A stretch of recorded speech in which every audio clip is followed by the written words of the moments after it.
भाषा साहित्य संस्कृति आध्यात्मिकता गोटे जातिर परिचय।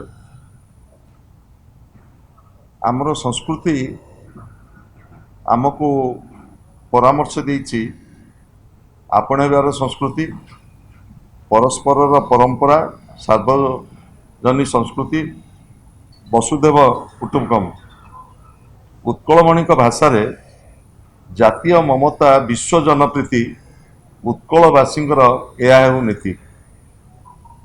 आम संस्कृति केन्द्र होउछि आमर इष्टदेव महाप्रभु जगन्नाथ, जेउटी सकल पथ तत्व दर्शन मत मार्ग एकाठी होइछि।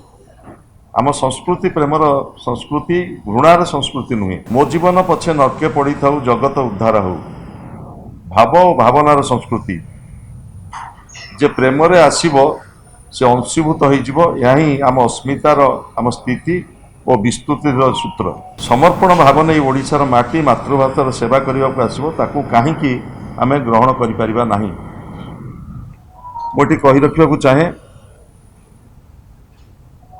ओडिया अस्मिता कथा विरोधी दल बारंबार उठाऊँच। मुझे कही रखा चाहे आज श्रीमंदिर परिक्रमा जो भली भाव में एक विश्वस्तरीय कार्य हाथ को निगला से कार्य को किभली भाव में विरोध करा जायछि आपण माने अनुभव करुथुबे।